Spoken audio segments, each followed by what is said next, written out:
பாரதிய ஜனதா கட்சி பூஜ்யம்னா பாரதிய ஜனதா கட்சிக்கு எதுக்கு வந்து அசெம்பிளியில பதில் சொல்லிட்டு இருக்காங்க? இந்த இண்டி கூட்டணி, இந்த புள்ளி வச்ச கூட்டணி உருவாகும் போதே நாங்க சொன்னோம் இது நிலைக்காது அப்படின்னு. அது ஒவ்வொன்றா நடந்துட்டு இருக்கு. திருமாவளவன் அவர்கள் நாங்கள் இந்துக்கள் இல்லை அப்படின்னு சொன்னீங்கன்னா, அரசியலமைப்பு சட்டத்தின்படி இடஒதுக்கீடு என்பது நீங்க பேசிட்டு இருக்கக்கூடிய மக்களுடைய உரிமைகளை பேசுறீங்களே அந்த மக்களுக்கு இல்லாம போயிரும். ஆரம்பிக்கட்டும், யாரு வேணாலும் கட்சி ஆரம்பிக்கலாம். நீங்க கூட ஒரு கட்சி ஆரம்பிக்கலாம். இந்த நாட்டுல கட்சி யாரு வேணாலும் ஆரம்பிக்கலாமே. இளையராஜா மகள் பவதாரணி அவங்க உடல்நலக்குறைவால் இசைஞானி இளையராஜா அவர்களுடைய அருமை மகள் மிகச்சிறந்த பாடகி. தன்னுடைய குரலுக்கென்று தனி அடையாளத்தை உருவாக்கி ஒரு அமைதியான அற்புதமான பெண்மணி இன்று இல்லை என்பது மிகுந்த வருத்தத்தை தருகிறது. அவருடைய குடும்பத்துக்கு எங்களுடைய ஆறுதல்களை தெரிவித்துக் கொள்கிறோம்.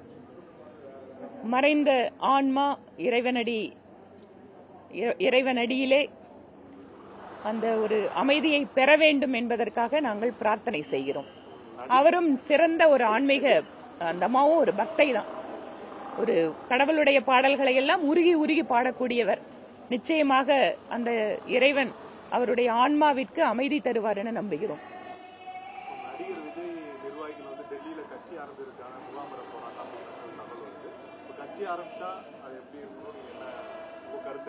கட்சி ஆரம்பிக்கட்டும், யாரு வேணாலும் கட்சி ஆரம்பிக்கலாம். நீங்க கூட ஒரு கட்சி ஆரம்பிக்கலாம். இந்த நாட்டுல கட்சி யாரு வேணாலும் ஆரம்பிக்கலாமே. ஆரம்பிச்சு மக்கள் எப்படி ஆதரவு கொடுக்கறாங்கிறத பாப்போம். அந்த கட்சி மக்களுக்கு எப்படி பணி செய்யறாங்கிறத பாப்போம். அதுக்கப்புறம் எங்களோட கருத்துக்களை சொல்றோம். பாரதிய ஜனதா கட்சி பூஜ்யம்னா பாரதிய ஜனதா கட்சிக்கு எதுக்கு வந்து அசெம்பிளியில பதில் சொல்லிட்டு இருக்காங்க?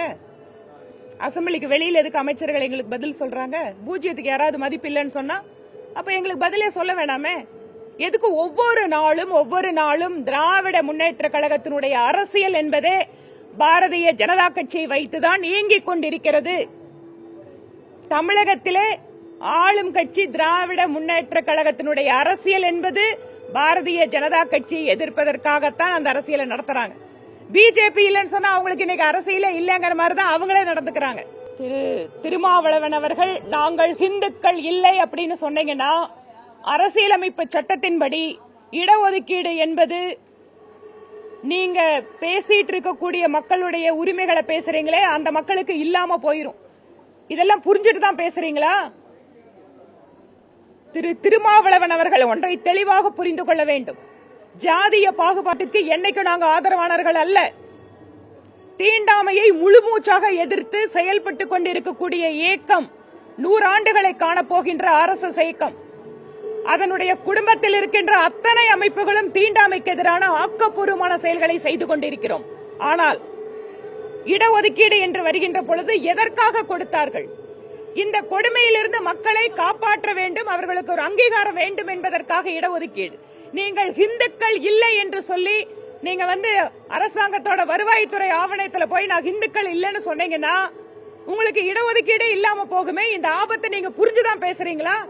இந்த மாதிரி தவறுதலாக அல்லது ஒரு சில சக்திகளால் தூண்டப்படுகின்ற திசை மாற்றம் செய்கின்ற நிகழ்விலே இவர்கள் எல்லாம் மதமாற்றத்திற்கு துணையாக ஊக்குவிக்கின்ற காரணத்தால் தான் இந்த நாடு இப்போது ஒரு பயங்கரமான ஒரு மதமாற்ற சக்திகளிடம் பிடிபட்டு இருக்கிறது. இந்த இண்டி கூட்டணி, இந்த புள்ளி வச்ச கூட்டணி உருவாகும் போதே நாங்க சொன்னோம் இது நிலைக்காது அப்படின்னு.